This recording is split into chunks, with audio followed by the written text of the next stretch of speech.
Yo, salut tout le monde, c'est Gata Volgar, j'espère que vous allez bien, moi pour ma part je vais bien, j'espère que vous avez passé une agréable journée. Aujourd'hui on se retrouve pour une nouvelle vidéo, donc on se retrouve pour le débrief du match Manchester United-West Ham, match qui comptait pour la 28e journée de Premier League, c'était un match en retard, et Manchester United s'est imposé à domicile sur le score de 1-0. Le seul buteur de cette rencontre, c'est Craig Dawson contre son camp à la 53e minute. Et grâce à ce succès, Manchester United reprend la deuxième place de ce championnat avec un point d'avance sur Leicester 3e. Leicester qui avait gagné son match auparavant face à Sheffield. Donc du coup, les Footsie étaient deuxième avant le match de Manchester. Voilà, donc c'était une victoire la victoire était obligatoire pour les hommes de Solskjaer. Voilà, donc pour en venir à ce match, voilà, face aux Hammers, voilà, pour débriefer un petit peu ces 90 minutes, 45 premières minutes assez bonnes de la part des Red Devils, même si bon, ça manquait un petit peu de vitesse par moment, je dis bien par moment, après il y avait de la vitesse, c'est vrai, mais des fois c'était un petit peu mou, voilà, il y avait des moments un peu bizarres de la part des Red Devils, des fois c'était un peu mou, des fois il y avait de la vitesse, beaucoup. Autant il n'y en avait pas du tout, c'était un peu bizarre ce match, mais voilà, on a su faire la différence. Voilà, même si en première mi-temps on s'était créé des occasions avec Greenwood, avec James, avec Fernandes ou encore avec Rashford. Voilà, Rashford qui revenait de blessure, on n'avait pas un Rashford à 100%, ça se voyait sur le terrain. Voilà, même si c'était créé des occasions, voilà, en première mi-temps, voilà, je revois son action ou sur un centre de Fernandes, Rashford qui pique ce ballon, voilà, de la tête, il fait une tête piquée, mais malheureusement ça passe à côté, ou alors une tête ou encore une occasion de la tête où c'est capté par Fabianski, le gardien de West Ham. Après, Greenwood s'était créé des occasions aussi, voilà, où à un moment donné il trouve le poteau aussi, voilà, sur une frappe, voilà, l'attaquant anglais qui trouve les montants de Fabianski. Donc voilà, à la mi-temps il y avait 0-0 entre les deux formations, et puis après voilà, dès le retour des vestiaires, on a senti une équipe de Manchester United qui avait envie de gagner. Voilà, on a vu une équipe de Manchester qui voulait absolument inscrire le premier but de la partie, et c'est ce qu'on a fait à la 53e, voilà, sur un corner de Bruno Fernandes, Craig Dawson qui marque malheureusement contre son camp, voilà, qui était sous pression, voilà, Maguire qui avait mis la pression sur le défenseur de West Ham, et donc du coup voilà, McTominay, voilà, qui avait dévié au premier poteau ce corner, et derrière Maguire qui avait mis la pression sur Craig Dawson et qui malheureusement marque contre son camp. Mais voilà, ça profite aux Red Devils, ça arrange les affaires des Mancuniens. Et donc du coup à la 53e minute de jeu, Manchester United mène 1-0. Après Solskjaer qui ne fait pas de changement, qui a pas fait rentrer en jeu, qui a pas mis Amad Diallo sur le terrain, qui a pas fait rentrer Brandon Williams. Voilà, il a pas changé son 11 de départ, il n'a pas fait de changement. Voilà, au final c'était les mêmes joueurs sur le terrain. Même si voilà, on a senti des joueurs un petit peu cuits à la fin du match, à l'image de Bruno Fernandes, de Daniel James. Voilà, après même s'il y avait Rashford et Greenwood qui avaient encore un petit peu de peps, mais voilà, on voyait des joueurs un petit peu cramés à la fin du match. Mais bon voilà, on s'en sort plutôt bien. Voilà, si on s'impose sans briller, voilà, on sans briller, mais voilà, on s'impose quand même. C'est l'essentiel, c'est les 3 points. Voilà, donc on va passer maintenant à la composition d'équipe que Ole Gunnar Solskjaer a aligné pour ce Manchester United West Ham. Donc ça a été un 4-2-3-1 aligné par l'entraîneur des Red Devils, avec Dean Henderson dans les buts de Manchester United à la place de De Gea, toujours absent. La charnière centrale, Maguire, Lindelof, Maguire qui avait le brassard de capitaine. Les latéraux, Wan-Bissaka à droite, Luke Shaw à gauche, McTominay et Fred devant la défense, Bruno Fernandes en numéro 10, Daniel James milieu latéral droit, Marcus Rashford milieu latéral gauche qui faisait son retour dans le 11 de départ, et à la pointe de l'attaque de Manchester United c'était Mason Greenwood. Voilà pour le 11 de départ de Solskjaer, donc pas, comme je disais, pas de changement. Voilà, donc des choix un petit peu bizarres de Solskjaer, mais au final, bon, on s'en sort plutôt bien, mais vaut mieux, vaut mieux ne pas faire de changement et qu'au final on gagne, que voilà, on fait un changement de tactique, on fait sortir un attaquant pour faire rentrer un défenseur et qu'au final on se prend un but à la fin du match, comme on avait fait en milieu de semaine contre Milan. Voilà, Solskjaer qui fait que des changements défensifs, fait rentrer Brandon Williams, il fait rentrer Luke Shaw et tout, et au final on se prend un but à la dernière minute contre l'AC Milan en Ligue Europa. Donc voilà, mais voilà, c'est vrai que Solskjaer, j'ai l'impression qu'il a appris de ses erreurs, voilà, par rapport en milieu de semaine, voilà, où il avait fait une erreur tactique.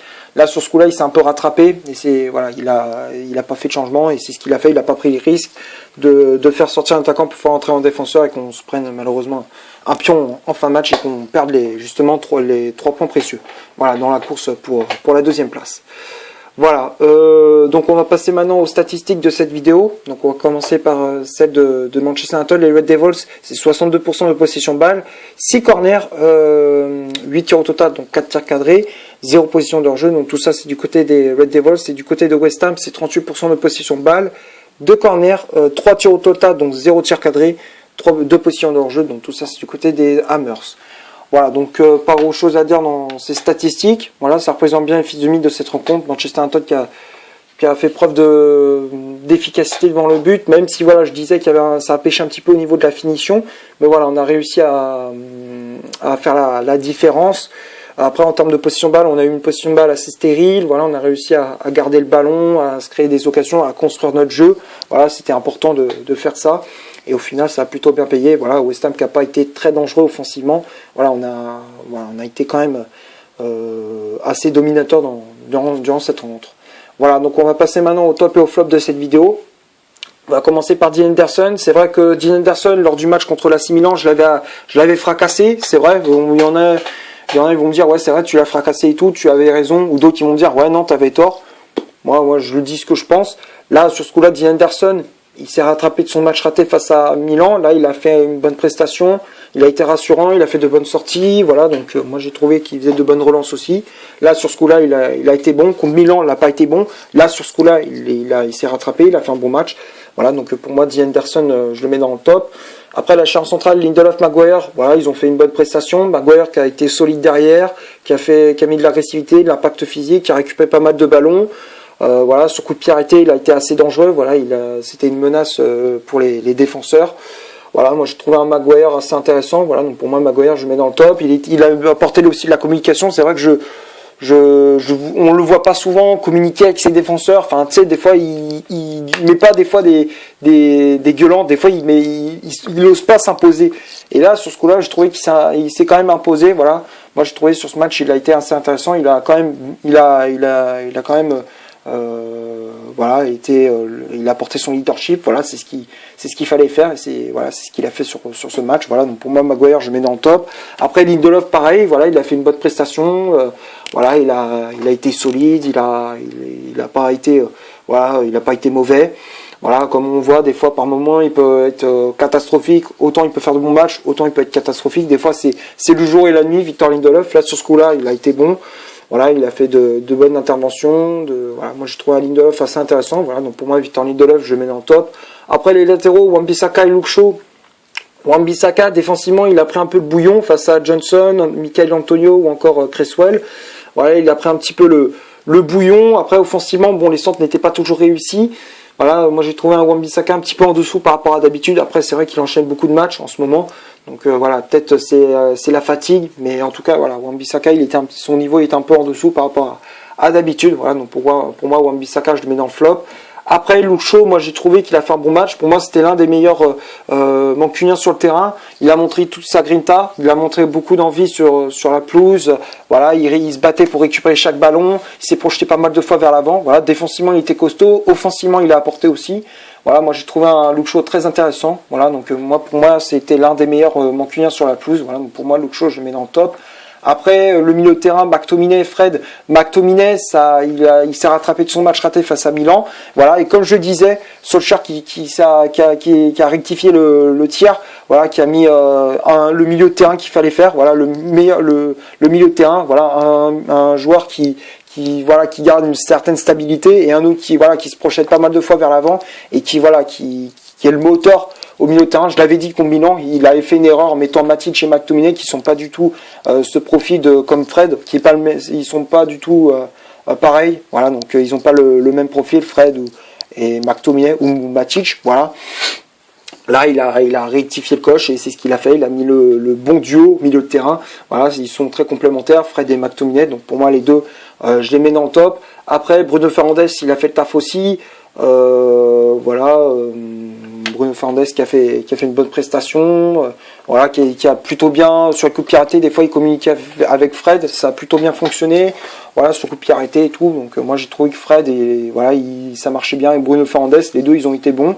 Voilà, donc pour moi, Bruno Fernandes, voilà, pour en revenir à ce que je disais sur Fernandes, il avait une bonne prestation. Voilà, donc pour moi, Fernandes, je le mets dans le top. Voilà, comme d'habitude, il est au top. Même si, voilà, par moment, contre Crystal Palace, j'ai un petit peu fracassé aussi, mais voilà, il a été, sur ce coup-là, il a été bon. Après, les ailiers, James et Rashford, bon, James, ça allait, voilà, bon, ça, c'est pas non plus extraordinaire, mais voilà, il s'est rattrapé un petit peu de son match raté contre Milan. Là, sur ce coup-là, bon, voilà, il a pas mangé la feuille de match, même si, voilà, il manquait un petit peu d'efficacité en finition. Voilà, il a fait quand même de bons décalages à droite, à gauche. Voilà, il a été un peu l'électron libre du jeu de Manchester United. Voilà, donc pour moi, James, je mets dans le top. Après, Rashford, bon, on voit qu'il revient de blessure. Voilà, on voit que c'est pas un Rashford à 100%, qui est pas, on voit qu'on utilise un Rashford qui a pas toutes ses capacités, qui est pas à 100%. Voilà, on a vu un Rashford qui est un petit peu limité. Voilà, physiquement, tu vois que il a du mal. Voilà, à un moment, même si en voie de match, il a un petit peu de jus, mais tu voyais qu'il commence un petit peu à être cuit aussi. Voilà, c'est vrai que là, on avait un Rashford qui était pas à 100%. Voilà, moi, j'aurais bien aimé voir peut-être Amad Diallo justement, ou alors le jeune Charles Shortire, voilà, pour apporter un petit peu de peps justement à l'attaque de Manchester United. Mais après Rashford, bon, c'est vrai que voilà, il n'a pas été mauvais, voilà, tu voyais que il a inscrit, voilà, il a failli inscrire son petit but, mais voilà, il manquait d'efficacité dans la finition également. Mais voilà, Rashford, il n'a pas été mauvais, il a fait quand même une bonne prestation.